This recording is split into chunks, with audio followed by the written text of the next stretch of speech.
Бардагусчу сайынабыз. Bizi сүйгөн биздин райымдуу Кудай ата.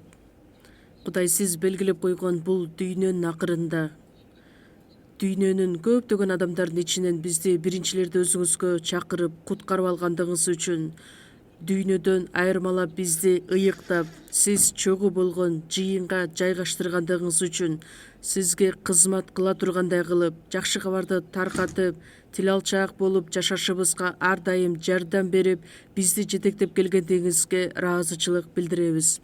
Ушул саатта Ыйса Машаяктын улуу каны аркылуу куткарылууга ээ болгон адамдардын баардыгы чогулуп, сиздин улуу сүйүүңүздү, ырайымыңызды даңкташ үчүн, сиз үйрөткөн сөзгө кулак түшүшүбүз үчүн, сиз чогуу болгон бир мамилелешүүдө болгондугубуз үчүн ыраазыбыз. Ушул саатта биз менен чогуу экендигиңизге биз ишенебиз. Ар бир адамга керектелүүчү ырайымыңызды берип, ар бир адамга көңүл буруп, ар бир адамдын жүрөктөрүн бекемдеп, биз бара турган жол менен керектелүүчү сүйүүңүз менен жетектеп, ар дайым жардам берүүңүздү чын жүрөктөн суранабыз. Кайрадан келе турган Ыйса Машаякты ар дайым биз күтүп, үмүтүбүз менен бир гана сизге карап, адашкан бул дүйнөдө олку солку болбостон бир гана сиздин улуу эркиңизди ойлоп аткарып жашашыбызга жардам бериңиз. Дүйнө жүзүндөгү жайгашкан биздин баардык жыйындар, кыйынчылыктарга карабастан өз ишенимин сактап, кызмат өтөп келе жаткан биздин баардык бир туугандарга керектелүүчү күч кубат, керектелүүчү сөз менен чогуу болуп, кайратуулук менен ушул сөздү көптөгөн адамдарга жеткирип, көптөгөн адамдарды сиз тарапка ээрчитип келишине жардам бериңиз. Ар бир убакытта бизге керектелүүчү сөзүңүздү берип, биз бара турган жолду ачык айкын кылып көрсөтүп бергендигиңиз үчүн, ушул саатта дагы биз таанып биле турган сиздин сөзүңүздү, улуу эркиңизди айырмалап билишибизге жардам бериңиз. Мындан аркы жашообузду жөн гана текке кетирбестен, ар бир убакытты сиздин даңкыңыз үчүн жашашыбызга жардам бериңиз. Биздин куткаруучу Ыйса Машаяктын ысымынан сыйындык. Аминь. Таңтоо группасын чогуу угабыз.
Бардыгыбыз биргеликте ыйык жазууну чогуу ачабыз. Матай жазган жакшы кабар 10-бөлүм.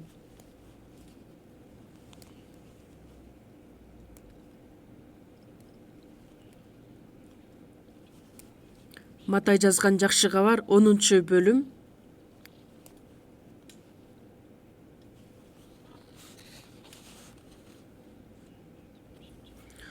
10-бөлүм 8-аятты чогуу окуйбуз.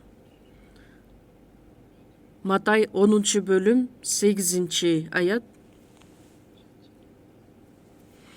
Оорулууларды, пес оорулууларды айыктыргыла, өлгөндөрдү тирилткиле, жиндерди кууп чыгаргыла. Бекер алдыңарбы, бекер бергиле.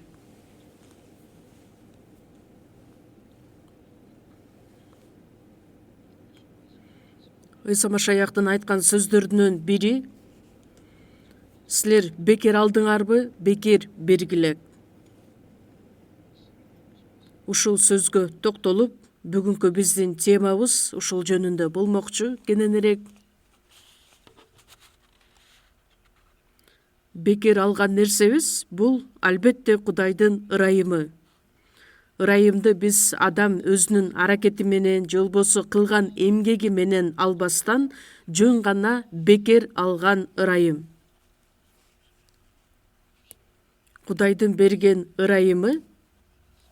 Эгерде биз ошол ырайымды алсак, анда ал ырайымды башка адамдарга бекер бергиле деген мааниде айтылат.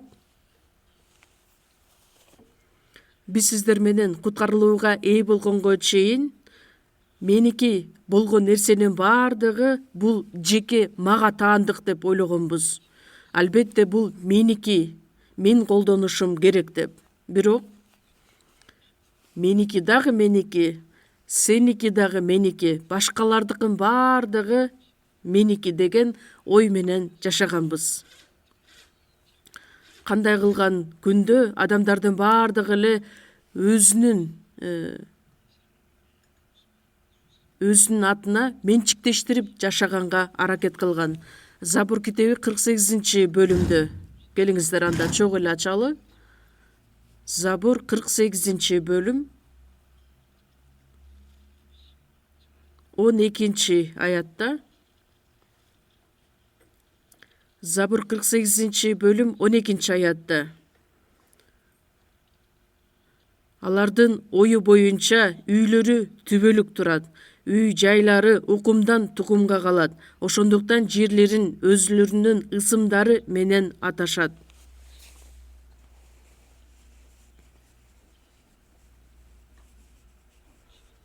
Баардык нерсе түбөлүк турат деп адамдар ойлогондуктан, өздөрү дагы түбөлүк жашайбыз деген ой менен үйлөрү, жайлары укумдан тукумга калат деп ойлошот. Бунун баардыгын биз билген чындык. Кандай кылган күндө дагы адамдар өзүнүн ысымын жогору койгусу келет, атагын чыгаргысы келет, кооптуу жашоо менен жашаганга аракет кылат. Эмне үчүн? Анткени өзүнүн наамында бир нерсе боло турган болсо, анда ошол нерсе өзүн коргойт, өзүн дайыма бактылуу кылат деп ойлойт. Жада калса өлөрүнө аз калган убакыттагы адам дагы, мен мындай бир адамды жолуктургам, бир чоң компаниянын жетекчиси эле.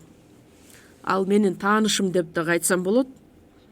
Ошол адам жетекчи өлөрүнүн астында балдарына кайрылып мындайча айтат: балдарым, силер бул жерден участок жер алып койгула, анткени бир нече убакыт өткөндөн кийин алардын баасы көтөрүлөт деп.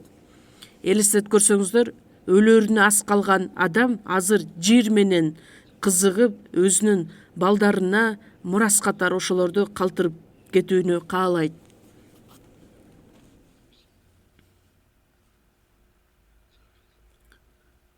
Бул ар бир эле адамдардын жүрөгүндөгү болгон нерсе, же болбосо каалоосу, колумда болсо экен деген.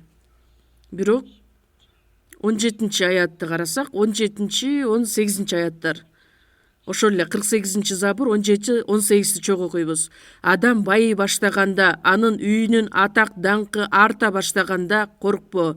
Анткени ал өлүп бара жатканда эч нерсени ала кетпейт. Атак даңкы артынан кетпейт. Адам байый баштаганда, же болбосо атак даңкы арта баштаганда коркпо. Бул дүйнөдө даңкы көбөйүү, бийликке ээ болуу, же болбосо байлыгы көбөйсө дагы андан коркпо. Көз дагы артпа. Эмне үчүн? Аларга сен маани да бербе. Анткени бир аз убакыт өткөндөн кийин ал өлөт дагы, эч нерсесин ала кетпейт. Насаатчы 5-бөлүм 15-аятта ал кандай келсе ошондой кетет. Бул дүйнөгө жылаңач бойдон төрөлсө, кандай келсе ошол бойдон эле жылаңач бул дүйнөдөн кайтат. Өзү эмгек кылып иштеген нерсесинен ал эмне тапты, эмнесин ала кетет эле. Анткени өлүп бара жатканда эч нерсени ала кетпейт, атак даңкы артынан кетпейт. Адам өлүп бара жатса дагы анын байлыгы, бийлиги, атак даңкы артынан эч качан ээрчибейт.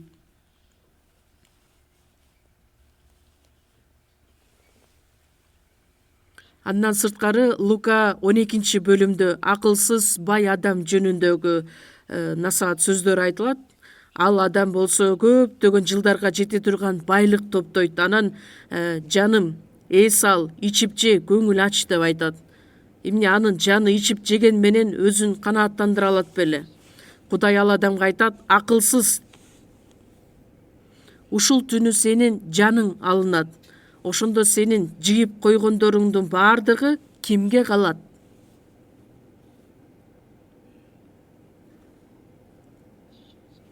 Мейли адам билим топтойбу, байлык топтойбу. Кудай эгерде сенин жаныңды бүгүн ала турган болсо, чакырып ала турган болсо, анда баардыгы калат. Насаатчы 12-бөлүм 7-аятта айтылган: топурактан жаралган дене кайра топуракка кайтат. Ал эми Кудай берген рух кайра Кудайга кетет. Кудайга кайтканга чейин аны эстет. Өлгөнгө чейин биз сөзсүз түрдө ой жүгүртө турган нерсе бар. Ар бирибиз Кудай менен жолуга турган күн келет. Ошондуктан адам өзү үчүн байлык топтоп, Кудайдын ичинде байыбаган адам дал ушундай адам болот.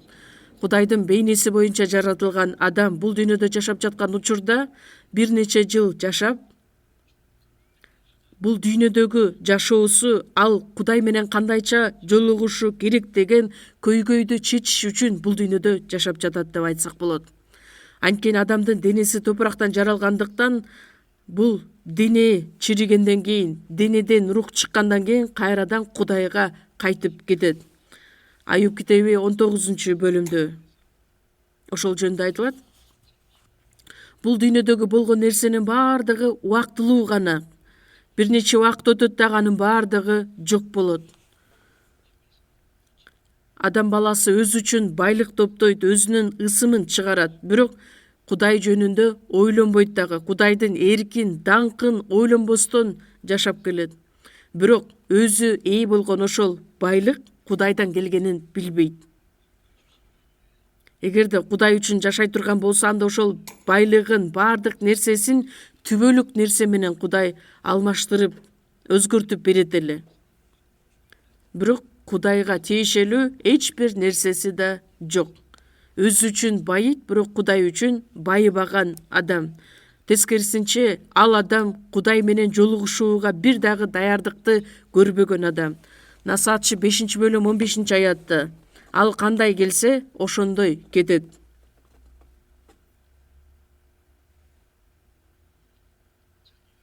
Текке кеткен эмгегинен ал эмне пайда таба алат? Ошол жөнүндө алдын ала адам баласы ойлонуп, ой жүгүрткөнү туура болот. Андан сырткары, бул дүйнөдө жашап жаткан учурда өзүнүн колунда болгон нерсенин баардыгы ал жеке өзүнүкү эмес экендигин дагы таанып билиши керек. куткарылган адамдардын баардыгы, алардын колунда болгон нерсенин баардыгы Кудайдан экендигин жакшы билишет. Бул дүйнөдөгү жаратуучу Кудайдыкы, баардык нерсе Кудайдан. Кудайдын эрки менен аткарылып жаткан нерселер. 1-Жылнама китеби 29-бөлүмдө Дөт падыша өзүнүн жашоосунун акыркы күндөрүндө Кудай үчүн атайын ибадаткана тургузууну ушунчалык чын жүрөгү менен каалаган. Бирок Кудай ага айтат: сен согушта жүрүп көп кан төктүң, көп кан менен күрөштүң, ошондуктан сен ибадаткана тургуза албайсың. Бирок сенин уулуң Сулайман ибадаткана тургузат. Дөт падыша Кудай үчүн ибадаткана тургузам деген ушунчалык чоң каалоосу бар эле. Бирок сен тургуза албайсың деген сөздү уккандан кийин Сулайман баласы тургузганга чейин керектелүүчү бүт байлыгын, колунда болгон нерсенин баардыгын Кудайга арнап берген. Аны көрүп Израиль эли дагы колунда болгон нерсени, жакшы нерселердин баардыгын Кудайга арнап алып келишкен. Андан кийин сыйынган сыйынуунун мазмунун карасак, эмне деп айтат? Дөт: сага ушундай курмандык кылууга кудуретибиз жеткидей, мен киммин жана менин элим ким? Баардыгы сенден келди. Сенин колуңдан алганыбызды кайра өзүңө бердик. Биз өзүбүздүкүн берген жокпуз. Кудай берген нерсени кайрадан Кудайга тапшырып берип жатабыз. Ушунчалык анык айткан сөздөрү. Өзү же болбосо Израиль эли Кудайга арнаган нерсенин баардыгы жеке өзүнө таандык эмес, башынан баштап эле Кудай берген нерсе экендигин жакшы түшүнгөндүктөн, сеникин алдык, кайра сага алганыбызды кайтарып бердик. Куткарылган адам ар бирибизге берилген рухий ырайым бар. Биз күнөөлөрүбүз кечирилип куткарылууга ээ болгондугубуз Эфесиктерге 1-бөлүм 6-аятта Кудай бизге өзүнүн мол ырайымын көрсөттү. Мол ырайымын бизге бекер берди. Анан сиздер жакшы билген аяттар Эфесиктерге 2-бөлүм 8-9 аяттар. Силер ырайымдын негизинде куткарылдыңар, ишеним аркылуу куткарылдыңар. Бул силерден эмес, бул Кудайдын белеги. Андан кийинкисин эсибизге салалы, чогуу кайталайбыз. Эч ким мактанбашы үчүн бул кылган иштерден да эмес.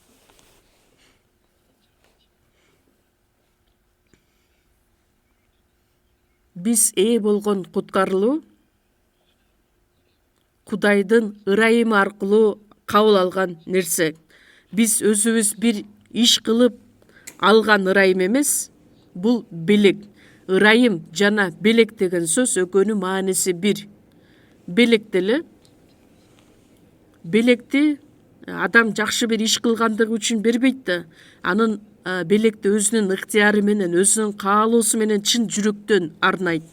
Ошондой сыяктуу эле Кудай бизге ырайымын тартуулады дагы, ошол ырайым аркылуу биз Кудайдын белегин, куткарылуусун алдык.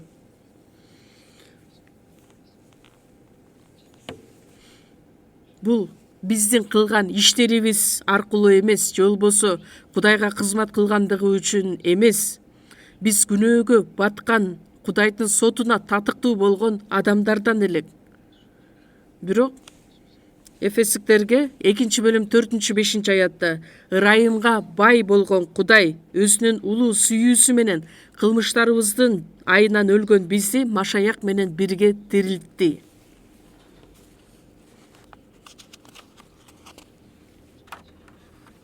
Ырайымга бай болгон Кудай. Ырайым деген бул өзүнүн сүйүүсүн, аяу сезимин арнаган Кудай өзү. Кылмыштарыбыздын, күнөөлөрүбүздүн айынан өлгөн бизди ал Машаяк аркылуу тирилтти. Ырайымдын негизинде силер куткарылдыңар. Биз ээ болгон күнөөлөрүбүздүн кечирилиши, же болбосо ээ болгон ырайымыбыз Кудай өзү бекер берген ырайым, белеги. Римдиктерге 3-бөлүм 24-аятта. Келиңиздер чогуу ачабыз. Римдиктерге 3-бөлүм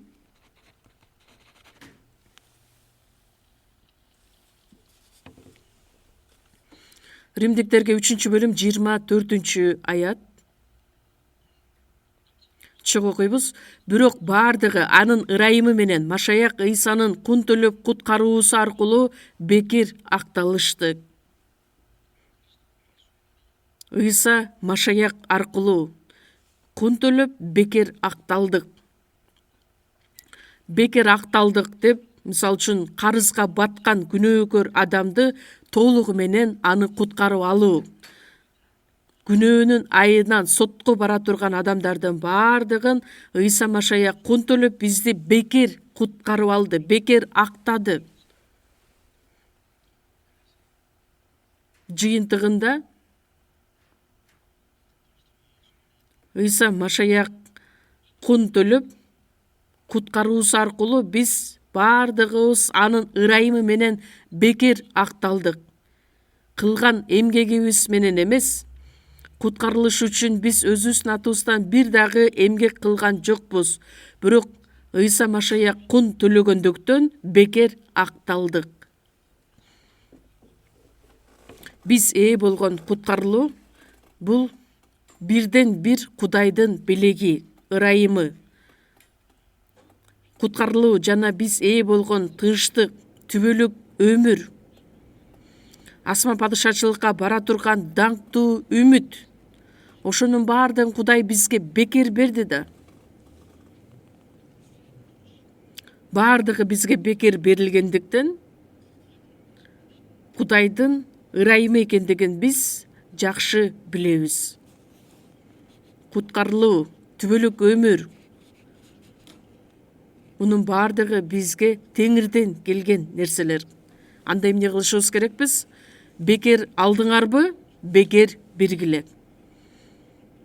Биз болгон ырайым, ошол ырайымга мен өзүм эле болуп, өзүм эле сүйүнүп, кубанычка толуп отура бербестен, демек ошол менен башкалар менен бөлүш дейт.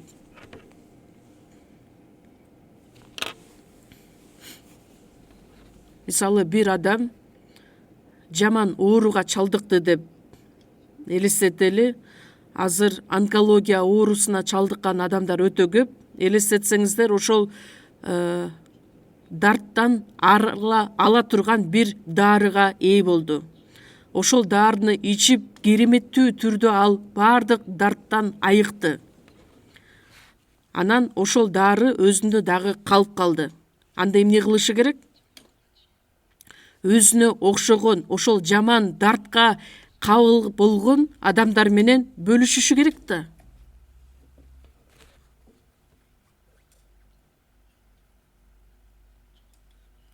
Мына жаман оорудан айыктыра ала турган дары бар экен деп, анан өлүп бара жаткан адамды көрүп, өзүнүн колундагы турган дарыны бербей койсо, анда ал эң жаман ишке жатат. Эгерде колунда бар болуп турса, анда сөзсүз түрдө башка адамга дагы бергенди билиши керек. Кудайдын бизге берген ырайымы, күнөөлөрүбүздүн кечирилиши, түбөлүк өмүргө болушубуз, куткарылууга болгонубуз, анын бардыгы бизге бекер берилген. Ошол нерселердин бардыгын эми башкаларга бөлүшкөндү билишибиз керекпиз, бекер беришибиз керекпиз. Өлө турган адамды тирилте турган дарыбыз колубузда турса, анда колубузда дагы бар болуп турса, анан аны кымбат баада адамдарга сата турган болсок, анда бул эң жаман ишке жатат жана жаман адам болуп чыгат. Бекер алсаң, демек бекер бер. Ыйса 5000 адамды тойгузган учуру Жакан 16-бөлүмдө айтылат. Көптөгөн адамдар Ыйсанын артынан ээрчип жүрүшкөн эле. Анан бир чоң талаага келишет. 3 күн бою Ыйса менен чогуу жүрүшөт дагы, анан эми аларды үйлөрүнө жибериши керек эле. Бирок баардыгы ачка болушат. Ачка бойдон, ачка акыбалда Ыйса аларды үйүнө жиберүүнү каалаган жок. Анткени Ыйса кабатыр болду. Ыйсанын шакирттери сурайт, анда эмне кылалы? Биз нан сатып келип беришибиз керекпизби? Ыйса айтат, ооба, силер беришиңер керек да. Анда биз баардыгын чогултсак 300 динарий болот экен. 300 динарийга ушунча элди тойгуза ала турган нан жетпейт деп жооп беришет. Ошондо Ыйса айтат, кимде эмне бар экен деген сурагыла дегенде, ушул жерде бир балада 5 арпа нан жана 2 кичинекей балык бар. Андан башка эч нерсе жок. Ошол жерде турган жаш бала шакирттери нан жок болгондугун ойлонуп, кабатыр болуп жаткандыгын көрүп, балким мен ушу колумдагы болгон нерсени береттирмин деп Ыйсага бериңиз деп. Анан жаш бала өзүнүн жей турган тамагын Ыйсага берет. Анан шакирттер алат дагы Ыйсага алып келет, мына колубузда болгон нерсе ушул экен деп. Ыйса аларга элди жерге отургузгула дейт. Шакирттери деле чочуп кетти болуш керек, эмне кылып жиберет экен деп. Андан кийин Ыйса ыраазычылык билдирип, Кудайга сыйынгандан кийин отурган адамдарга таратып баштады. Элдин баардыгы каалашынча жешти. Эркектерди гана санаганда 5000ге жетти. Аялдарды жана балдарга чейин санаганда балким 10.000, 20.000ге жете турган адам бардыр. Бирок алар тоюшат дагы, андан кийин арткан нанды жыйнап алганда 12 себет толот. Кичинекей баланын 5 арпа наны жана 2 кичинекей балыгы менен өтө чоң керемет ишти аткарган. Буга таң калуунун кереги жок, анткени Ыйса ал жаратуучу Кудай өзү. Жаратуучу өзүнүн сөзү менен бүт дүйнөнү жараткан, сөз менен башкарып келген. Жеремия китебинде айтылат, эгерде Кудай сөзүн айта турган болсо, анда жада калса жер да токтоп калат. Жер дагы ушунчалык чоң ылдамдыкта өзүнүн айланасында айланып турат. Бирок жер стоп, токто десе, анда бүт жер шаары да токтоп калат. Жогол десе, баардыгы жок болуп кетет. Эмне үчүн? Анткени ал жаратуучу Кудай болгондуктан. Өзүнүн сөзү менен жана керемет күчү менен баардык нерсени аткарат. Мисалы үчүн адам баласы нан жасаш үчүн айыл чарба иштери менен атайын иштерди жүргүзүшү керек, эгин талаасына барып, эгин эгиши керек, андан кийин түшүмдү жыйнап алышы керек, андан кийин буудайды тегирменден өткөзүп, ун алып, андан кийин аны кайнатабы же бышырабы, нан жасайт. Бирок Кудай ал акыбалдын баардыгы кереги жок эле, дароо эле нан жасай ала турган Кудай. 5 арпа нан жок болсо деле, 2 балык жок болсо деле, эч нерседен бир нерсени жарата ала турган Кудай. Бирок ошол кичинекей бала шакирттерге алып келген 5 нан жана 2 кичинекей балык аркылуу чоң кереметти аткаргандыгы да бул чоң мааниге ээ. Биз дагы Кудай, мен өзүмдү сага тапшырам, өзүң каалагандай мени колдон деп айта турган болсок, анда биз аркылуу да Кудай кереметти өзүнүн иштерин аткара алат. Шакирттери Теңирден алган нерсесин бекер кайра кайтарып бериштик. Кудайдын бизге берген нерселери бар. Ошол бизге тапшырып берген нерсени башка адамдарга чогуу таркатып бере турган болсок, сөзсүз түрдө анда жакшы иштер, кереметтер аткарылат. 1 Петр 4 бөлүмдө чөйгө ачабыз. Петрдин жазган 1-каты 4-бөлүм 10-аят. 1-Петр 4-бөлүм 10 жана 11-аяттарды окуйбуз. 1-Петр 4-бөлүм 10-11-аят. Чык окуйбуз.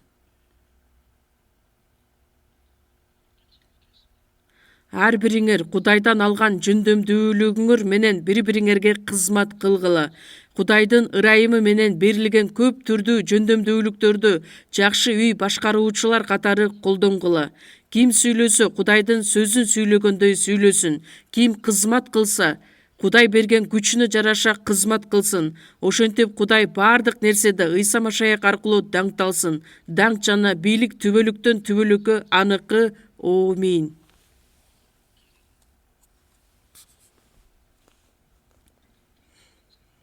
Ар бириңер алган жөндөмдүүлүгүңөргө жараша.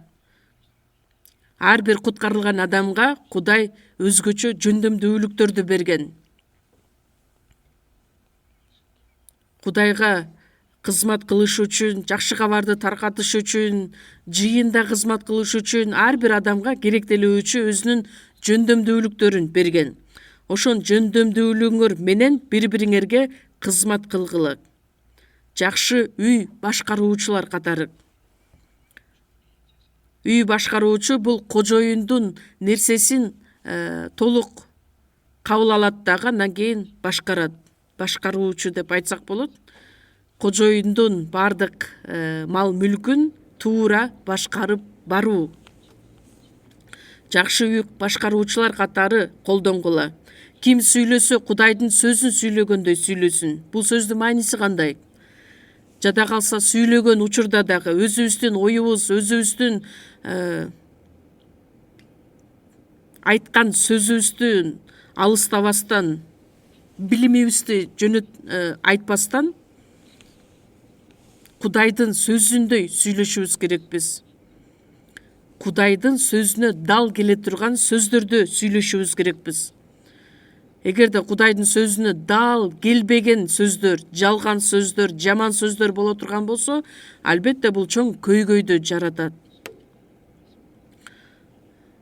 Мейли ыйык жазууда мындайча сөздөр жазылат деп айтпасак дагы, Кудайдын сөзүн сүйлөгөндөй сүйлөсүн дейт. Ким кызмат кылса, Кудай берген күчкө жараша кызмат кылсын. Кызмат кылуу бул адамдын өзүнүн аракетин көрсөтөт. Мына мен кылдым, мен жасадым деген эмес. Мен ушунчалык жөндөмдүү адаммын, ошондуктан мына Кудайга буну аткардым, муну табыштадым деген нерсе эмес. Анда даңктын бардыгын ал адам өзүнө арнаган болот. Кудай берген күчкө жараша кызмат кылсын. Дөт падыша өзүндөгү болгон нерсенин бардыгын Кудайга тапшырып, Кудай сенден алган нерсени кайрадан сага кайтарып бердик. Ошондой сыяктуу эле биз да Кудайга кызмат кылган учурда менин күчүм эмес, менин эрким менен эмес, Кудай берген күч менен. Ошондо гана бардык нерседе Ыйса Машаяк аркылуу Кудай өзү даңкталат. Кудайды даңкташыбыз үчүн эч качан кандайдыр бир тоскоолдуктарды жаратпастан, Кудайдан алган нерсени сөзсүз түрдө Кудайга кайтарып беришибиз керекпиз. Кудайдан күч алсак, демек ошол күч менен кызмат кылышыбыз керек.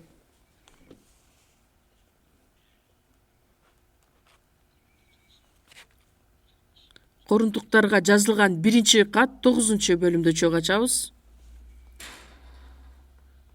1-Корунтуктар 9-бөлүм 16-аят. Мен окуп берейин. 1-Корунтуктар 9-бөлүм 16-аят. Жакшы кабар таратып жаткандыгым менен мактана албайм. Анткени бул менин милдетим. Эгерде жакшы кабар таратпасам, мага кайгы. Элчи Павыл жаңы келишимде 14 китепти жазган адам. Элчи Павылдын жашоосу куткарылган күндөн тарта Римде мыкаачылык түрдө өлтүрүлгөн күнгө чейин ал бүт аракетин жумшап эс албастан үзгүлтүксүз жакшы кабарды таркаткан адам катары таанымал. Жакшы кабарды таркаткан үчүн канча жолу сабалган, канча жолу таш бараңга алынган, куугунтукталган, шаардын четине өлүп калды деп таштап коюшкан учурлары да. Ачка да болгон, талаада калган, суукта да калган.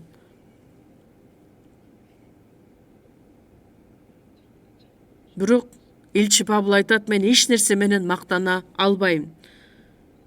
1-Корундуктар 15-бөлүмдө башка элчилерге караганда мен көп кызмат кылдым, бирок менин кызмат кылганым менин күчүм менен эмес, Кудайдын ырайымы менен аткарылды дейт. Бир гана Кудайды даңкташ үчүн. Кудайдын берген нерсесин туура колдонбосок, жакшы кабарды таркатпасак, анда мага кайгы. Эч нерсе менен мактана албайм. Анткени бул менин милдетим. Милдет деген нерсе аткарсаң да болот, аткарбай деле койсоң болот деген эмес.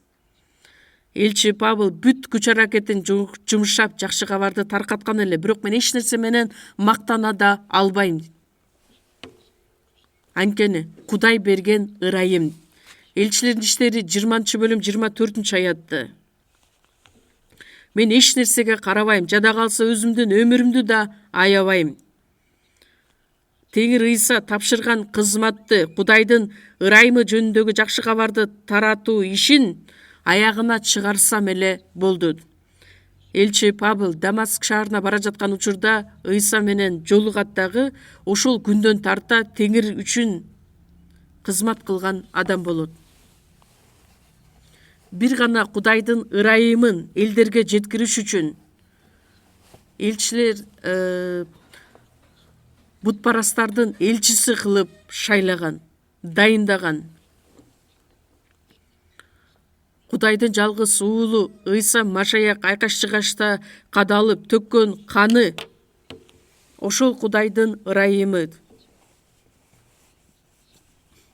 Ошол мага тапшырылып берилген ишти, алдымда турган жарышты аягына чыгарсам эле болду. Жада калса ал үчүн өзүнүн өмүрүн да аябастан бүт жашоосун берген. Жада калса 100 жолу да өлгөнгө да даярмын. Элчи Павыл эч нерседен корккон эмес. Эгерде өлүп кала турган болсом, анда батыраак теңирге кетем. Анда тирүү кала турган болсом, көптөгөн адамдарга жакшы кабарды таркатам деген ой менен жашаган. Ошол эле Элчи Павыл 1-Корундуктар 11-бөлүм 1-аятта мен Машаяктан үлгү алгандай силер да менден үлгү алгыла дейт. Ыйса Кудайды өзүнүн жашоосу аркылуу көрсөткөн элек. Ыйсанын шакирттери Ыйсага келишип, бизге атабызды көрсөтчү деп суранышат. Биз бир дагы жолу атамды көргөн эмеспиз дегенде Ыйсаларга мени көргөн адам атамды көргөн. Эмне үчүн атамды көрсөткүлө деп сүйлөйсүңөр? Көзгө көрүнбөгөн Кудай атаны Ыйса Машаяк өзүнүн жашоосу аркылуу көрсөткөн. Анткени Ыйса Кудай өзү адамдын бейнесинде бул дүйнөгө келген.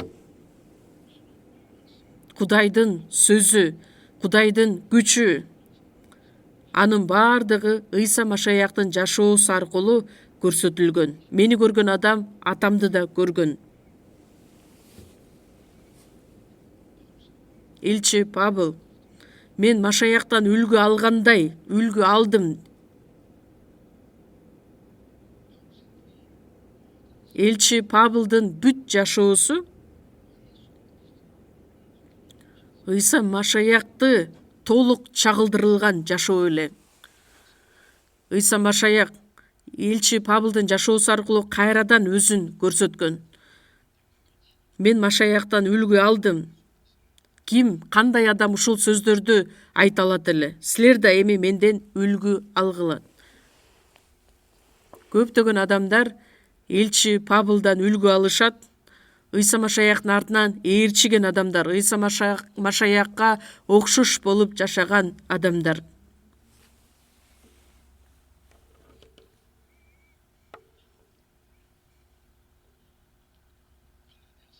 Галатиялыктарга 6-бөлүм 17-аятта Ыйса теңирдин жараатын өзүмдүн денемде алып жүрөм. Кандай жараатын? Кыйынчылыктардын, азаптардын жараатын денемде алып жүрөм. Ыйса, күнөөсүз Ыйса өлүм жазасына тартылып, Рим аскерлери Ыйсаны шылдыңдап, бетине чаап, шапалак менен башка чаап, сен жүйүттөрдүн падышасыңбы? Анда падышачылык кыл деп ар кандай шылдың сөздөрдү айтып, Ыйса үнсүз бир дагы сөз айткан эмес.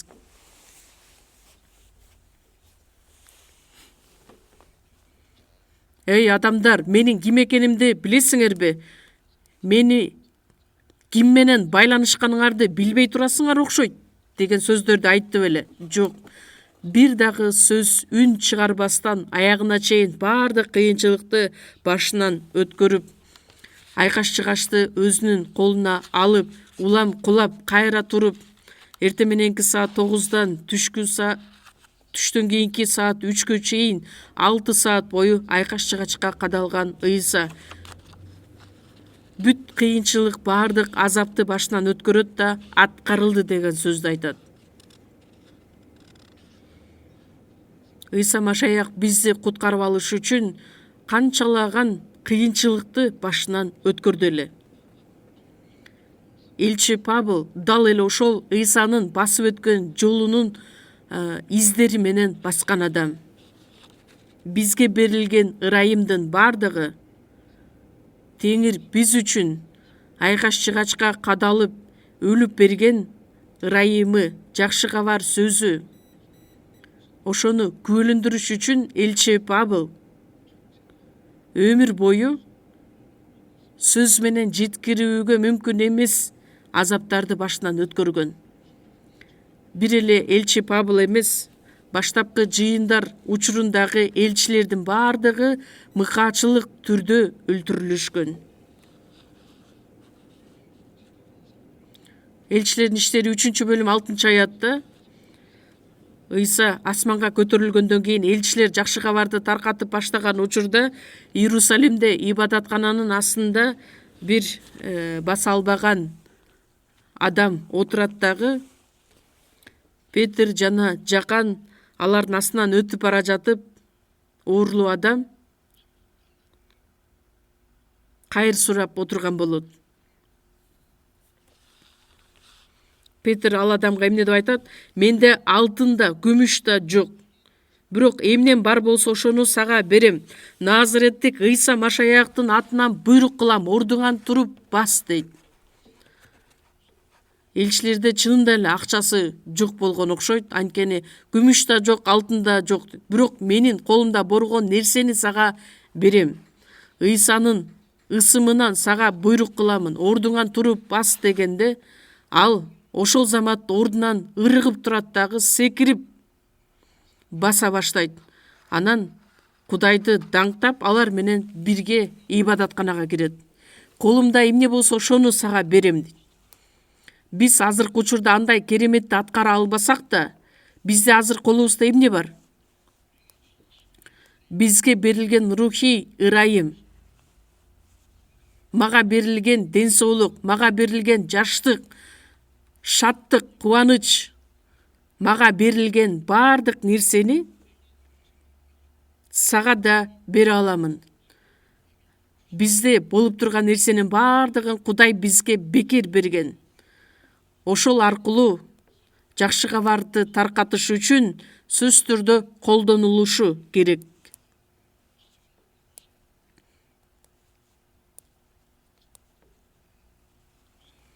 Экинчи Корундуктар 6-бөлүм 11-аятта Экинчи Корунтуктар 6-бөлүм 11-аятты чогуу ачабыз. Экинчи Корунтуктар 6-бөлүм 11-аят. 6-бөлүм 10-аятты окуйлу. 10-аят. Бизди капа кылып жатышат, бирок биз ар дайым кубанабыз. Жардыбыз, бирок биз көптөрдү байытабыз. Эч нерсебиз жок, бирок биз баарына ээбиз. Элчи Павыл: бизди капа кылышат, бирок дайыма кубанабыз. Эмне үчүн? Анткени Павыл менен биргеликте кызмат кылган ыйыктар, бир туугандар кошо кыйынчылыктарды башынан өткөрүшкөн. Бизди капа кылышат, бирок дайыма кубанабыз. Сабалган учурда жакшы кабарды таркаткандыгыбыз үчүн куугунтукталып жатабыз деп да кубанышкан. Түрмөгө отурган учурда Элчилердин иштери 16-бөлүмдө Павыл менен Силас Филиппияда жакшы кабар таркаткандыгы үчүн аларды сабап түрмөгө киргизип, кишем менен байлап коюшат. Түн ортосу болуп калган учурда Павыл менен Силас Кудайды даңктап ырдашат. Ушунчалык куугунтукталып сабалып жаткан учурда дагы Теңирди даңктап ырдашкан. Кубангандыктан. Жардыбыз, бирок биз көптөрдү байытабыз. Бул сөз кандай түшүнсөк болот? Адамдардын күнөөлөрү кечирилип, куткарылууга ээ болуп, Кудайдын балдары болуп, түбөлүк бейишке бара турган ырайымга ээ боло алышат. Биз ошону менен адамдарды байыта алабыз. Андан артык ырайым барбы? Көптөрдү байытабыз. Эч нерсебиз жок, бирок баарына ээбиз. Куткарылган адамдар өзгөчө адамдар. Эч нерсеси жок болсо дагы кубанычка толот. Элдерди байыта алабыз. Эмне үчүн? Анткени Кудай бизге керектелүүчү нерсенин бардыгын өзү берет. Жада калса менин денем да, менин жаштыгым да, жөндөмдүүлүгүм да, байлыгым да, кубанычым да бардыгы Теңирди экендигин биз жакшы билишибиз керекпиз. 1 Корунтуктар 6-бөлүм 19-20 аяттарда силер өзүңөргө таандык эмессиңер, анткени кымбат баада сатылып алынгансыңар. Ошондуктан денеңер менен да Кудайды даңктагыла. Бизди кымбат баада Теңир өзү сатып алгандыктан, Ыйсанын төккөн улуу каны аркылуу менин денемди да, рухумду да ал сатып алды. Ыйса Теңирдин улуу каны аркылуу менин денемди да, рухумду да кымбат баада сатып алды. Эми силер өзүңөргө таандык эмессиңер. Эмне кылышыбыз керекпиз? Теңирдигин Теңирге беришибиз керекпиз. Денеңер менен Кудайды даңктагыла. 1 Корунтуктар 7-бөлүм 23-аятта силер кымбат баада сатылып алынгансыңар, ошондуктан адамга кул болбогула. Бул дүйнөгө да кул болбогула, күнөөгө да кул болбогула. Бир дагы адамга кул болбогула. Денеге да кул болбогула. Анткени ата-энебиздин үстүндө да Кудай турат. Ата-энебиздин айткан сөзү Кудайдын сөзүнө дал келбесе, анда ата-энебизге дагы биз аларга тил ала албайбыз. Ата-энебиз бизди төрөдү, чоңойтту, бирок ата-энебиз биз үчүн өлүп бере албайт. Өлүп берген жок. Эгерде ошол жөнүндө ойлоп көрө турган болсок, анда колумдагы азыр болуп турган нерсенин бардыгы Кудайга таандык экендигин биз биле алабыз. Римдиктерге жазылган кат 14-бөлүмдү чогуу ачабыз. Римдиктерге 14-бөлүм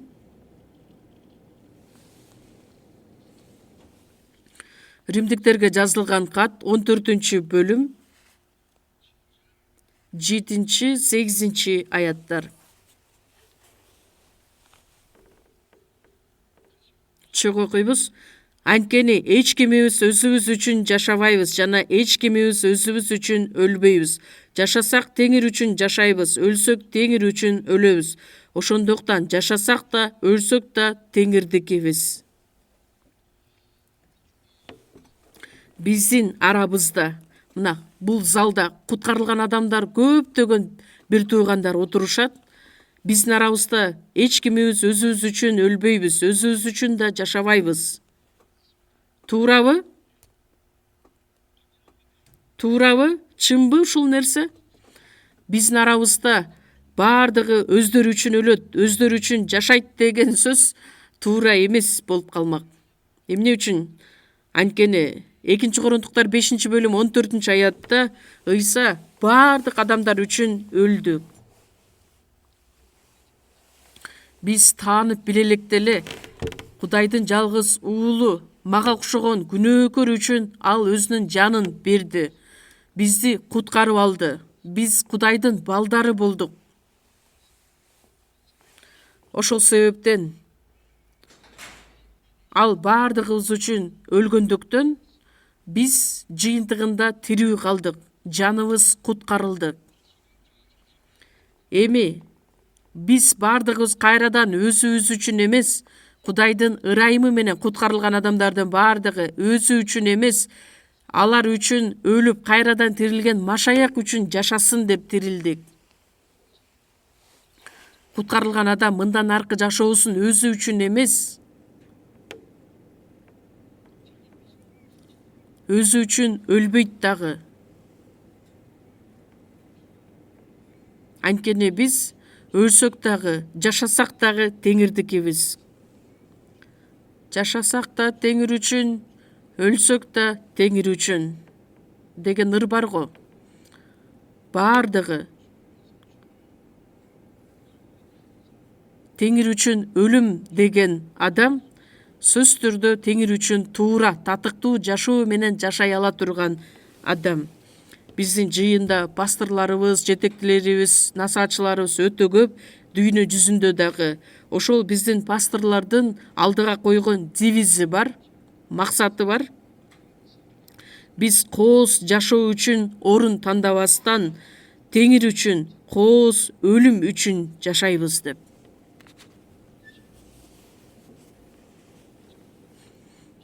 Насаатчы болгону же болбосо пастор болгону жаңы бир кызматка ээ болду деген эмес, бул жакшы кабар үчүн өлгөнгө да даярмын деген адам. Элчи Павыл айткандай, ырайым үчүн өзүмдүн өмүрүмдү да аябаймын деген сөзүндөй. Теңир үчүн 100 жолу өлгөнгө да даярмын. Эгерде андай жүрөктөр жок болсо, анда сөз түрдө көйгөйлөр пайда болот.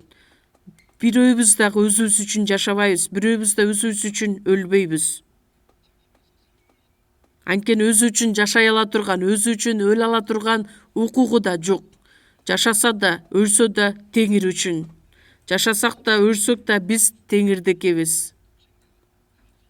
Анткени Ыйса Машаяк мага окшогон күнөөкөр үчүн өзүнүн жанын берип өлгөндүктөн. Менин рухумда, денемде баардыгы ага таандык. Демек мен анын эркин аткарып, өлсөм да, жашасам да, теңир үчүн чындыгында жашаган адам, теңир үчүн өлгөнгө да даяр болгон адам. Теңир үчүн өлгөнгө да даярмын деген адам, теңир үчүн туура жашоо менен жашаганга даяр болгон адам.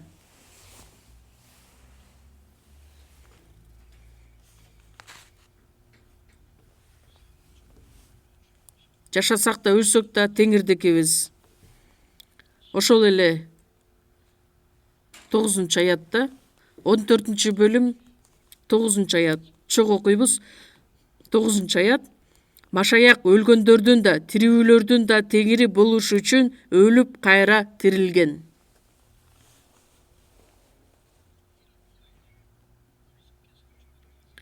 Ушул үчүн Ыйса теңир өлүп кайра тирилген.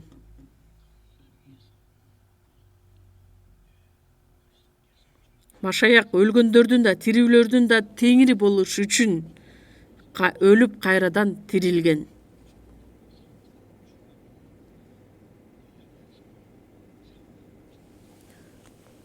Өлгөндөр жана тирүүлөрдүн теңири болуш үчүн. Ушул ар бир адамдын жүрөгүндө сөзсүз түрдө аткарылган сөз болушу керек. Адам баласынын жашоосунун баалуулугу адам өзү үчүн өлүп, өзү үчүн өлө турган болсо, анда ал каргышка ээ болгон болот. Мени кечирип коюңуздар, бирок ушундай.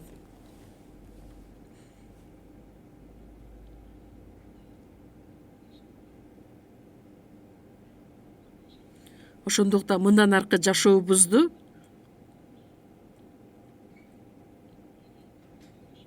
бизде болгон нерсенин баардыгы Дөөт падыша айтып кеткендей, Кудайдан алган нерсебизди кайра Кудайга кайтарып бердик. Менин убактымды арнаймынбы, жаштыгымды арнаймынбы, ден соолугумду арнаймынбы, колумда болгон байлыгымды, мүлкүмдү арнаймынбы? Анын баардыгы Теңирден алгандыктан кайра эле Теңирге кайтарып бергенибиз болот. Теңир бизге улуу ырайымын бекер бергендиктен, биз дагы кайрадан эле Кудайга беришибиз керекпиз. Өлүп бара жаткан адамдарга Кудайдын ырайымын тартуулап, куткарылган бир туугандарга өзүбүздүн колубузда болгон нерсе менен бөлүшүшүбүз керекпиз. Колубузда болгон нерсени башка адамдар менен бөлүшкөндө билип,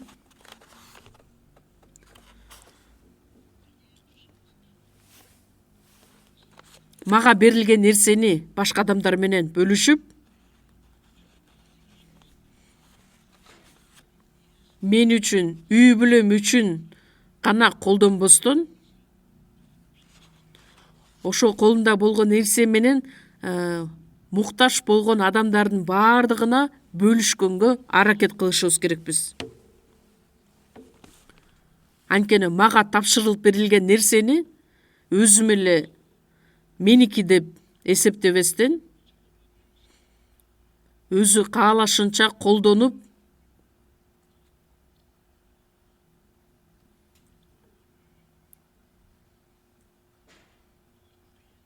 ар бир нерсени туура колдонгонду билиши керек, туура эсептеши керек. Эгерде баланча акча тапса, анда өзү үчүн, үй бүлөсү үчүн аз сандагы акчаны жумшап, калган бөлүгүн жакшы кабар үчүн, куткарылган бир туугандар үчүн, алардын муктаждыктары үчүн жардам бергенге аракет кылышыбыз керек. Чындыгында акчаны кандай табасың? Акча табыш бул дагы кыйын, бирок ошол акчаны кандайча сарптайсың, ошол маанилүүрөөк. Кээ бир адамдарды көрөсүң, эмне үчүн ушундай ысырап кылат деген ойлор да кетет. Адамдар акчаны кыйналып топтошот, акча табат, бирок кандайча аны сарптаганын билишпейт.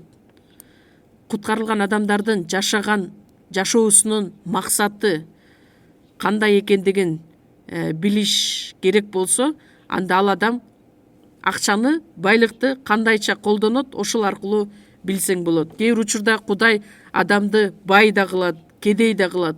Кээ бир учурда адам акчага ушунчалык көп ээ болот. Анан Кудай адамды кандайча колдонот, эмне үчүн сарптайт деп карап турган болот.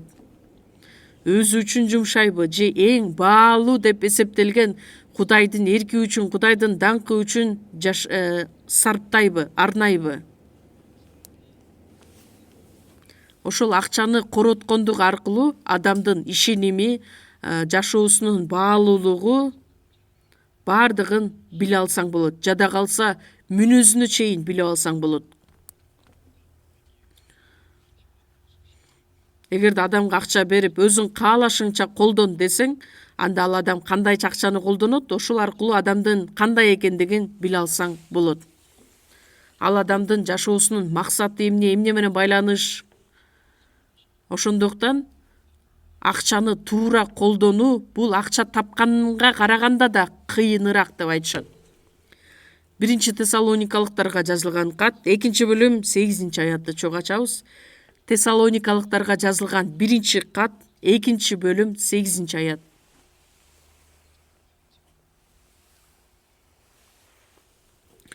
Тессалоникалыктарга жазылган кат 2 бөлүм 8 аят. Силерге болгон сүйүүбүздөн улам биз силерге жакшы кабарды таратып гана тим болбостон өз жаныбызды берүүгө да даяр элек. Анткени силер биз үчүн кымбат болуп калдыңар. Бул жерде элчи Павыл, Силас жана Тимотей үч адам Тессалоникадагы жыйынга жазган каты.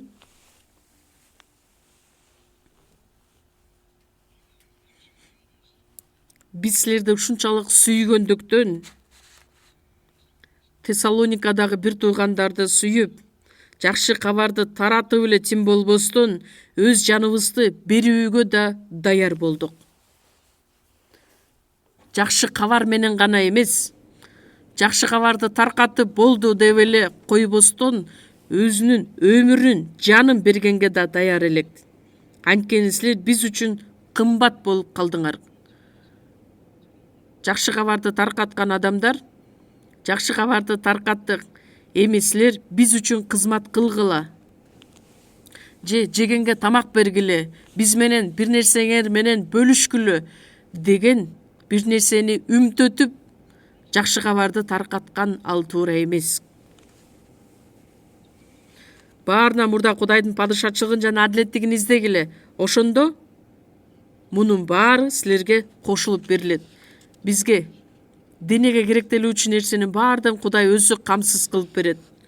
Эгерде Кудай үчүн туура жашаган адам боло турган болсо, Кудай ал адамды эч качан ачка калтырып койбойт. Кудай өзү жоопкерчиликти алат. Ильяс пайгамбарга Иордандын каршысындагы Керит суусуна барат. Ошол учурда эртең менен жана кечинде каргалар нан жана эт ташып турган эле. Ошол жерде суудан ичип, адамдар жардам бербесе дагы каргалар да адам үчүн кам көрөт. Анткени Кудай кээ бир учурда жаныбарларды да колдонот. Эгерде биз Кудайдын эркин аткарып жашай турган болсок, андан кийинкисине Кудай бүт жоопкерчиликти өзүнө алат. Анткени Кудай баардык нерсени билет. Биз ошол чындыкка ишенбестиктен ар кандай көйгөйлөр пайда болуп келет. Жакшы кабарды айтып эле тим болбостон өз жаныбызды берүүгө да даяр элек. Элчи Павыл Тессалоникадагы бир туугандарга жакшы кабарды эле таркатпастан, силер үчүн мен өзүмдүн жанымды да берүүгө даярмын, энеси баласына кам көргөндөй.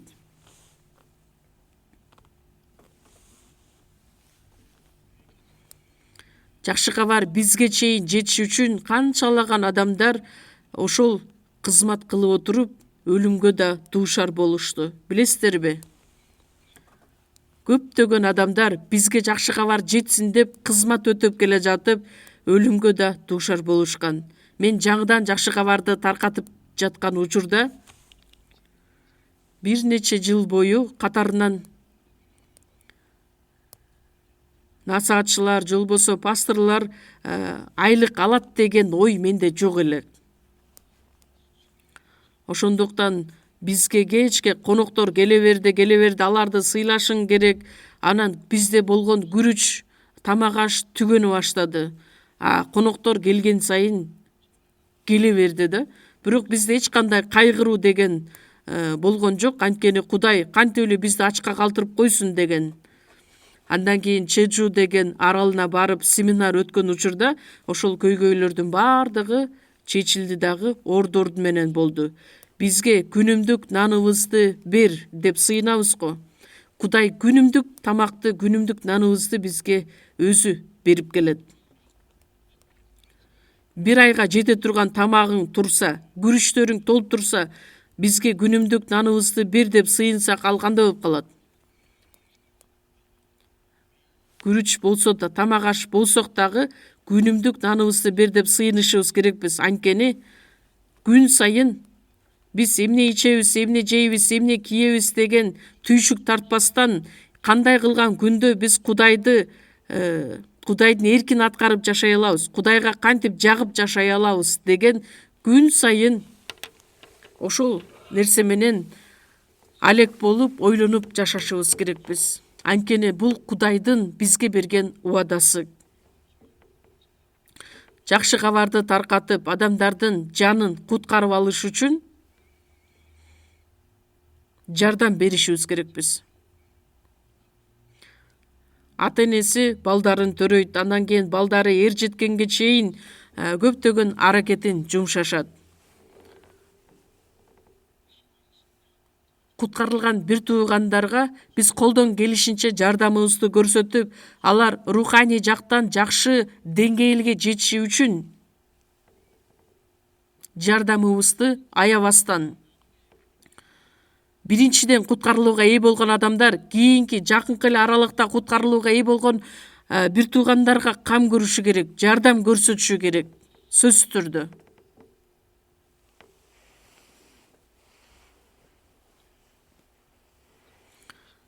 Жакшы кабарды таркатыш үчүн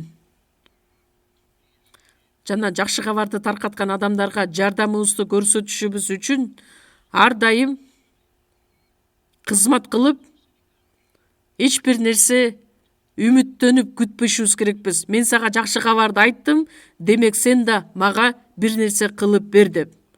Эгерде кызмат кылсаңыз, ал адамдан бир нерсе алам деп үмүт да кылбаңыз.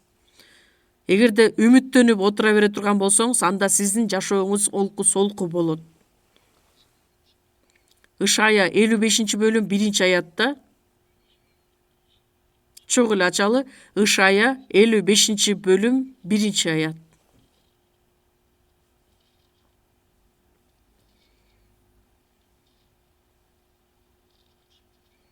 Ышая 55-бөлүм 1-аят.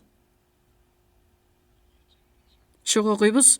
Суусагандар, баарыңар сууга келгиле. Атүгүл күмүшү жоктор, силер да келгиле. Сатып алып жегиле. Келгиле, күмүшсүз сатып алгыла. Шарап менен сүттү бекер алгыла. Суусагандар. Денеде суусаган адамдар эмес, руханий жашоодо суусагандар. Баарыңар сууга келгиле. Жакан 4-бөлүмдө ким мен берген суудан иче турган болсо, ал түбөлүккө кайрадан суусабайт. Кудай өзү берген чыныгы тынчтык канааттандырууга ээ боло алат. Баарыңар келгиле, жада калса күмүшү жоктор да келгиле. Кудай өзүнүн ырайымын кандай адам болбосун баардыгына бирдей бекер таратып берет. Күнөөлөрүбүз кечирилип, асман падышачылыкка бара турган үмүттү Кудай бизге бекер берди да, таң калыштуу, кереметтүү ырайымын берди. Ошол улуу ырайымын тартуулаган Кудай бизге кантип башка бир нерсени бербей койсун? Биздин жаныбызды куткарып алыш үчүн өзүнүн жалгыз уулун аябастан биз үчүн берди. Эми биз Кудайдын эркин аткарып жашашыбыз үчүн ар дайым бизге өзүнүн жардамын берет. Куткарылууга ээ болорубуз менен болду, эми сенин жашооң бүттү, бейиштен жолугабыз деген жок да. Дүйнөнүн акырына чейин сени менен чогуу болом деген убадасын берди. Биз Кудайдан алган нерсебизди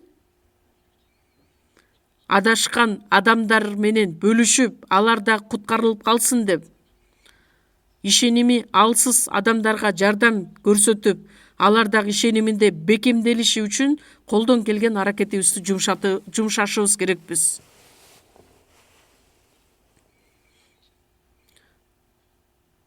Суу бекер берилип жатса дагы сууну алыш үчүн атайын идиш болушу керек да. Кудайдын ырайымын бекер таратышыбыз үчүн биздин убактыбыз, биздин байлыгыбыз, биздин жаштыгыбыз бардыгы керектелет. Биз ошонубуз менен кызмат кылышыбыз керекпиз. Рухий ырайымды да берип,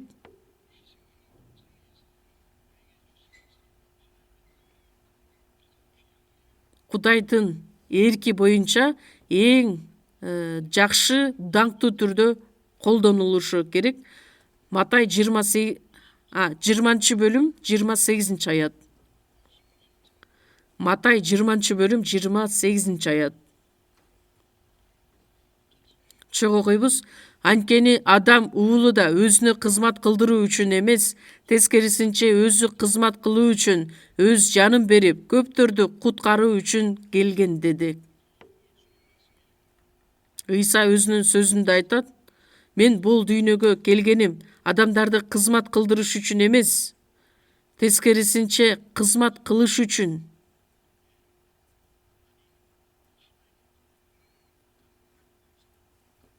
Кудай өзүнүн даңкын таштап, бул дүйнөгө келип адамдарга кызмат кылыш үчүн келдим дейт.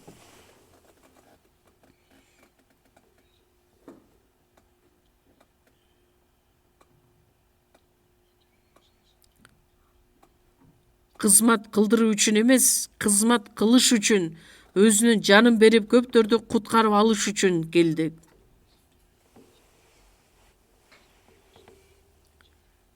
Өзүнүн жанын берип адамдарды күнөөдөн куткарып алыш үчүн келди. Ыйса биз үчүн канчалаган курмандыкка өзүн алып келди. Жыйынтыгында биз куткарылган болсок, анда биз эмне кылышыбыз керекпиз? Ошол Кудайдын ырайымын башка адамдарга жеткиргенге, андан сырткары ишеними алсыз болгон бир туугандарга кызмат кылып,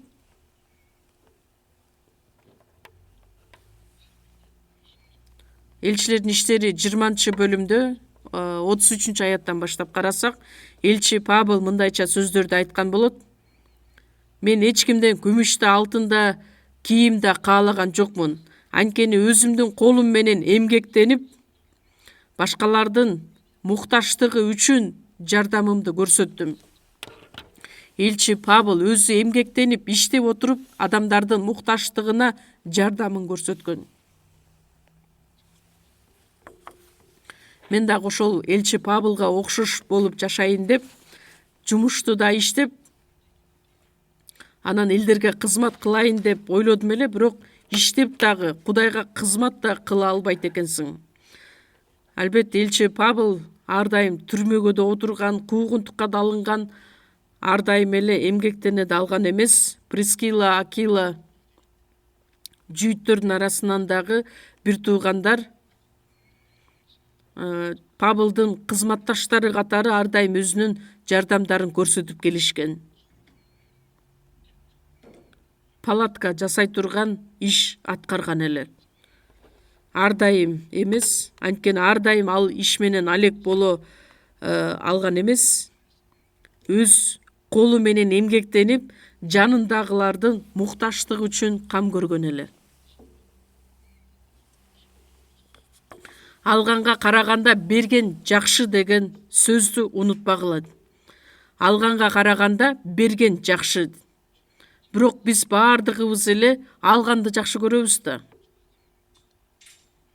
Бергенге аябай бергенде кыйналабыз. Алган адам кубанычка ээ болот, ал эми берген адам батага ээ болот. Мен башка адамга берсем, Кудай мага берген болот. Канчалык көп берсем, ошончолук Кудай мага ашып ташыган ырайымын берет.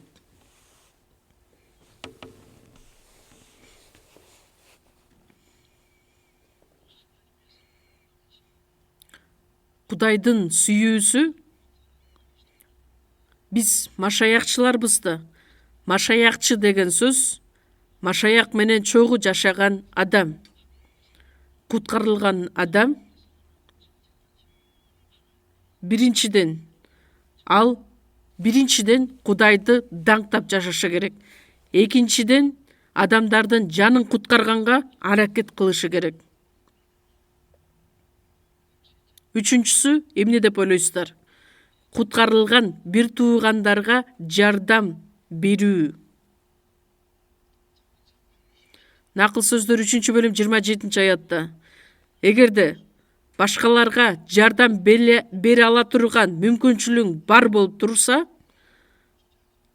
анда жакшылык кылуудан баш тартпа. Эгерде муктаж адамдарга жардам бере ала турган мүмкүнчүлүгүң бар болсо, анда баш тартпа, ошону бир бөлүш. 1-Жакан 3-бөлүмдү чогуу ачабыз. Жакан жазган 1-кат 3-бөлүм 16-аят.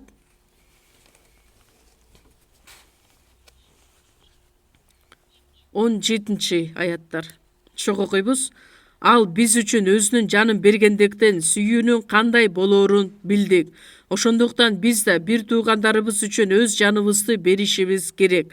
Колунда бар болгонуна карабастан, бир тууганынын муктаждыгын көрүп туруп жардам бергибеген адамда кантип Кудайдын сүйүүсү болсун. Бул жерди карасаңыздар, ал биз үчүн өзүнүн жанын берди. Жакан 3-бөлүм 16-ны жакшы билесиздер. Ага ишенген ар бир адам өлбөй, түбөлүк өмүргө ээ болсун. Ал эми 1-Жакан 3-бөлүм 16-аятта. Машаяк биз үчүн жанын бергендиктен сүйүүнүн кандай болоорун билдик. Эми биз да бир туугандарыбыз үчүн өз жаныбызды беришибиз керек. Бир туугандарыбыз үчүн өз жаныбызды да бере ала турган адамдар болушубуз керекпиз. 17-аятта. Колунда бар болгонуна карабастан бир тууганын муктаждыгын көрүп туруп жардам бербеген адамда кантип Кудайдын сүйүүсү болсун. Бул дүйнөнүн байлыгына ээ болуп туруп, бир тууганынын муктаждыгын көрүп туруп жардам бербесе, бул бир тууганым аябай азыр кыйналып жаткан окшойт. Жардам беришим керек эле. Анан кандай кылсам деп кечке ойлонот. Жардам бере ала турган нерсени тоскоолдук жараткан нерсе бул эмне? Бул менин денем. Денем ага жол бербейт. Жок, мен болбосом башка бирөөлөр жардам берет, дагы бир жолдору табылып калаттыр деп.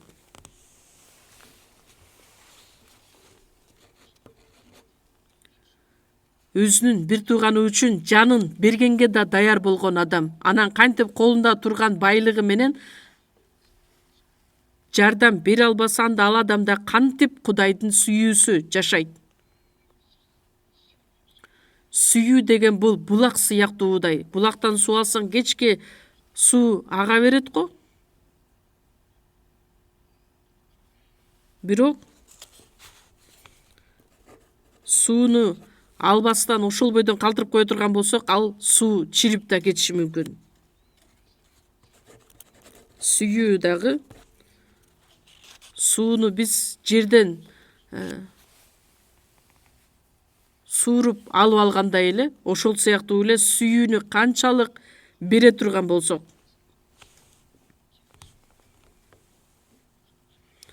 бир тууганынын муктаждыгын көрүп туруп жардам бербесе, анда кантип Кудайдын сүйүүсү болсун.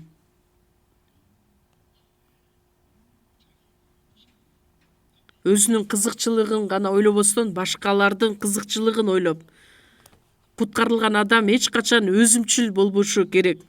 Өзүмчүл болгон адам жакшы кабарды да тарката албайт. Жакшы кабар таркатсаң, убактың да кетет дейт. Менин бош убактым да жок калат, акчаң да кетет. байлыгың да кетет, ар кайсын ойлоп отурса ал эч нерсе аткара албайт. Бир эле адамдын жакшы жанын куткарып калыш үчүн жакшы кабарды таркатышым керек деген каалоосу жок болсо, анда ал адамга жакшы кабар таркатыш өтө эле кыйын болот. 18-19 аяттарда окуйбуз. Балдарым, сөзүбүз же тилибиз менен эмес, ишибиз менен, чын жүрөгүбүз менен сүйөлү. Чындыктан экенибизди ушундан билип алабыз. Бизди жүрөгүбүз айыптаса да, жүрөгүбүздү Кудай алдында тынчтандырабыз. Анткени Кудай жүрөгүбүздөн чоң, ал баарын билет. Сөзүбүз же тилибиз менен эмес. Сөз менен ким сүйө албасын? Келгиле сүйөлү, сүйүш керек деп оозубуз менен эле айта берсек. Сөз менен, тил менен айта берген бул жалган нерсе. Чыныгы сүйүү бул менин убактымды да, өзүмдүн эркимди да, байлыгымды да башка адамдар үчүн курмандык кылганды билишим керек. Анткени Кудай бул дүйнөнү абдан сүйгөндүктөн өзүнүн жалгыз уулун да жиберди. Эгерде Ыйса Машаяк биз үчүн өлүп бербесе, кантип биз Кудайдын сүйүүсүн таанып билет элек? Ал сүйүүсүн сөз менен гана эмес, өзүнүн жалгыз уулун өлгөнгө чейин жиберип бизге далилдеп берди. Ошондой сыяктуу эле биз Кудайдын сүйүүсүн далилдешибиз үчүн тилибиз жана сөзүбүз менен эмес, чындык менен аткаралы. Чын жүрөгүбүз менен.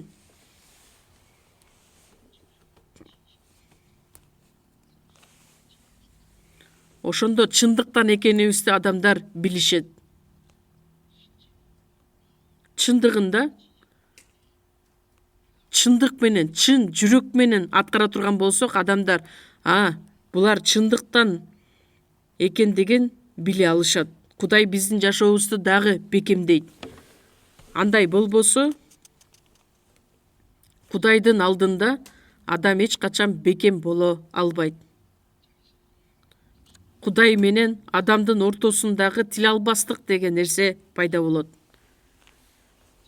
Сүйүү эч качан өзүнүн кызыкчылыгын, өз пайдасын издебейт. Өзүмчүл эмес. Өзүмчүл адам эч качан жакшы кабарды тарката албайт.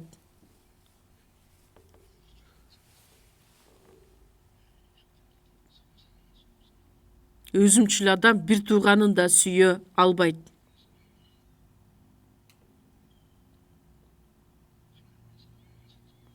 Кудайдын адамы, Машаякчы биринчиден Кудайды таңташы керек, экинчиден адамдардын жанын куткарганга аракет кылышы керек, үчүнчүдөн бир туугандарга жардам көрсөтүү үчүн өзүнүн курмандык кылышы керек. Накыл сөздөр 19 бөлүм 6 аятта. Адамдардын көбү атактууларга кошомат кылат, белек берген адамга баары дос.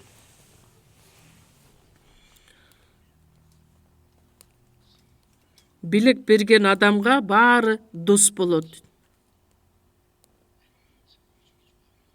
Эгер белек бергенди жакшы көрсөңүз, анда сизди көптөгөн достор курчап турган болот. Өзүмчүл адамдын достору да жок болот.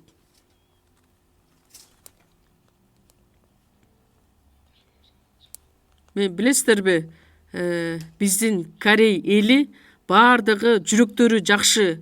Түшкү тамак маалы келгенде баскыла жүргүлө, мен силерге түшкү тамакты сатып берем деп чакырат. Америкада мындай нерсени угууга да мүмкүн эмес. Мисалы үчүн атасы менен баласы кафеге барат дагы, ар ким өзүнүкүн өзү төлөйт экен. Атасы өзүнүн тамагын төлөйт, баласы өзүнүн баласын төлөйт, өзүнүн тамагын төлөйт. Кореяда болсо бизде андай маданият жок. Адамдардын жүрөгү жакшы болгондуктан баардыгын сыйлаганга, урматтаганга, белек бергенди жакшы көргөн адамдын дайыма жанында достор курчап турат. Ыйса Жакан 15 бөлүмдө айтат: ким менин айткан сөздөрүмдү аткарса, ал менин досторум болот. Теңир бизге окшогон күнөөкөрлөрдү күнөөдөн куткарып, бизди дос кылып алыш үчүн өзүнүн жанын берди. Биз дагы башка адамдарды дос кылышыбыз үчүн Лука 16-бөлүмдө айтылгандай, бул дүйнөнүн байлыгы менен өзүңөргө досторду күткүлөт.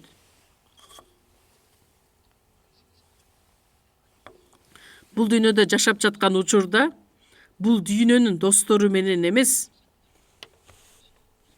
бул дүйнөнүн достору менен достошконго биздин убактыбыз да жок. Бул дүйнөнүн байлыгы менен өзүңөргө түбөлүк досторду күткүлөт. Биздин убактыбызды дагы, байлыгыбызды дагы жумшап, бир дос түбөлүк бейишке чейин бара турган болсо, ошол чоң байлык болот. Бул дүйнө жок болгондо, баардык нерсе өтүп кеткенде, алар бизди түбөлүк бейиштен күтүп алат. Түбөлүк бейишке барганда кайсыл адам мен үчүн курмандык кылды, кайсыл бир тууган мен үчүн көп сыйынды, кайсыл бир тууган курмандык кылып мени куткарып алды, ошолордун баардыгын биз ачык биле алабыз. Азыр дүйнө жүзүнө жакшы кабарды таркатыш үчүн биз канчалаган курмандыктарды аткарып жатабыз. Биздин жыйында эч качан ондук алып келгиле, курмандык алып келгиле деп биз басым жасап айтпайбыз. Бул залдын эң акыркы жагында атайын ар бир адамдын ондук алып келе турган карталары бар. Кимдин кандай картасы бар, менин кызыгым да жок. Анткени мен өзүмдүн жеке картам бар, башкалар менен ишим да жок. Аларды карай турган убактым да жок. Алар ондук алып келеби, алып келбейби, алардын өзүнүн иши. Анткени ондук бул Кудай менен менин ортосундагы болгон түздөн түз байланыш. Бирок биздин жыйында аны айтпасаң деле, биздин жыйындын бир туугандары ушунчалык жакшы аткарып келишет. Анткени куткарылган адам Кудай менен анын ортосундагы мамиле ошол болгондуктан өз ыктыяры менен алып келет. Аз билесиздерби, дүйнө жүзүнө жакшы кабарды таркатыш үчүн канчалаган суммадагы акчалар керектелет. Ал сумманын атын атай турган болсом, силер чоочуп кетесиңер.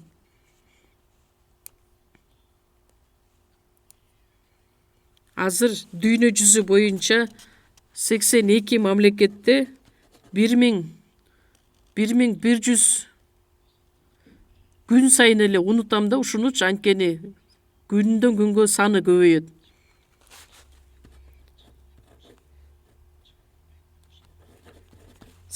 мамлекетте 1165 биздин жыйыныбыз бар. Ар бир мамлекетте биздин пасторларыбыз бар, насаатчыларыбыз бар, кызмат кылышат. Ар бир жерде жаңы жыйын имараттарын тургузушубуз керекпиз. Аларга автоунаа сатып беришибиз керек болот. Балдарына кам көрүшүбүз керек болот. Ошонун баардыгын биздин жыйын жоопкерчиликти мойнуна алып аткарып жатат. Ошол аркылуу көптөгөн адамдар куткарылууга ээ болуп жатышат. Анан ким мен үчүн сыйынды, ким мен үчүн ошол курмандыктарды алып келди, азыр биз биле албайбыз. Бирок качан бейишке барганда, Теңирдин алдына барган учурда 1-Корунтуктар 15-бөлүмдө баардык ачык айкын көрсөтүлөт. Бул бир туугандар мен үчүн кызмат кылган турбайбы? Булардын кызматы бар болгондугу үчүн мен куткарылууга ээ болгон турбаймынбы деп биле алабыз. Ошондуктан биз аткара турган иштер өтө эле көп.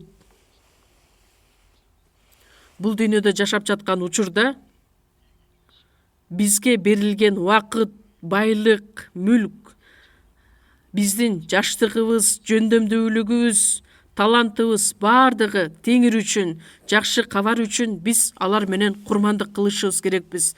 Анткени Кудайдан эмнени алган болсок, ошону бекер адамдарга таркатып беришибиз керекпиз. Бир дан жерге түшүп өлбөсө, анда ошол бойдон калат. Өлө турган болсо, анда көптөгөн түшүм жемиш алып келет.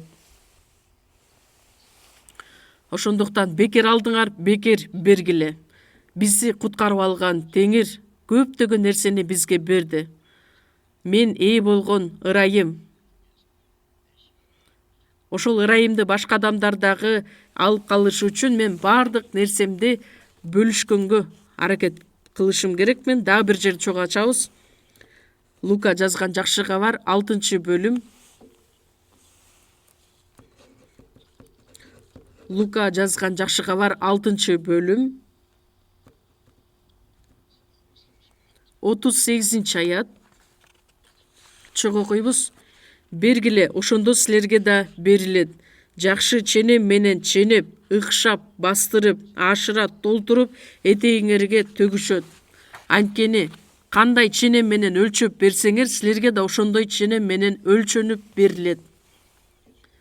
Кудайдын айткан сөзү: бергиле, ошондо силерге да берилет.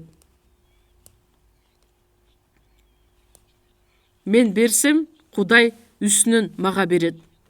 Мен берсем, дагы берет. Дагы көп берсем, дагы мага көп берет. Ушуну аткарып көрдүңүздөр беле? Аткарып көрсөңүздөр, бул дагы өтө кызык. Бергиле, ошондо силерге да берилет. Ашып ташыган ченем менен ыкшап бастырып берет. Мен канча берсем, канча курмандык кылсам, андан да ашып ташыган нерсе менен Кудай өзү кайтарып берет.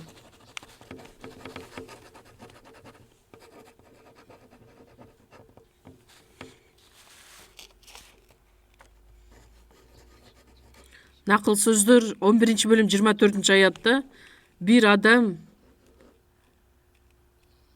мол себет аныкына дагы кошулат. Бирөө ашкере үнөмчүл болот, ал кайра эле жакырдана берет. Эмне үчүн ага кошулуп берилет? Анткени адам канчалык беришем болсо, көптөгөн менен мол бөлүшсө, Кудай ошончолук мол кылып ага бере берет. А эгерде ким үнөмчүл боло турган болсо, ал кайра эле жакырдана берет. Ошондуктан бекер алдыңар, бекер бергиле. Биз алган ырайым дагы бекер, денебиздеги керектелүүчү болгон нерсенин баардыгы бекер берилгендиктен, анын баардыгын жакшы кабар үчүн биз жумшашыбыз керекпиз, чогуу сыйынабыз. Биздин ырайымдуу Кудай Ата, Ыйса Машаяктын улуу каны аркылуу бизди куткарып алгандыгыңыз үчүн ыраазыбыз. Эми биздин денебиз да, рухубуз да баардыгы сизге таандык экендигин жакшы билебиз. Өзүңүз бизди колдонуңуз. Айлана чөйрөдө дагы да куткарылууга ээ боло элек адамдар өтө көп. Ошол адамдар куткарылып калышы үчүн биз убактыбызды да, байлыгыбызды дагы көптөгөн нерсебизди курмандык кылып, алар куткарылып сизди даңктап жашай турган адамдар болушубузга жардам бериңиз. Кайрадан келген убакытка чейин бизди жетектеңиз. Биздин куткаруучу Ыйса Машаяктын исминен сыйындык. Аминь.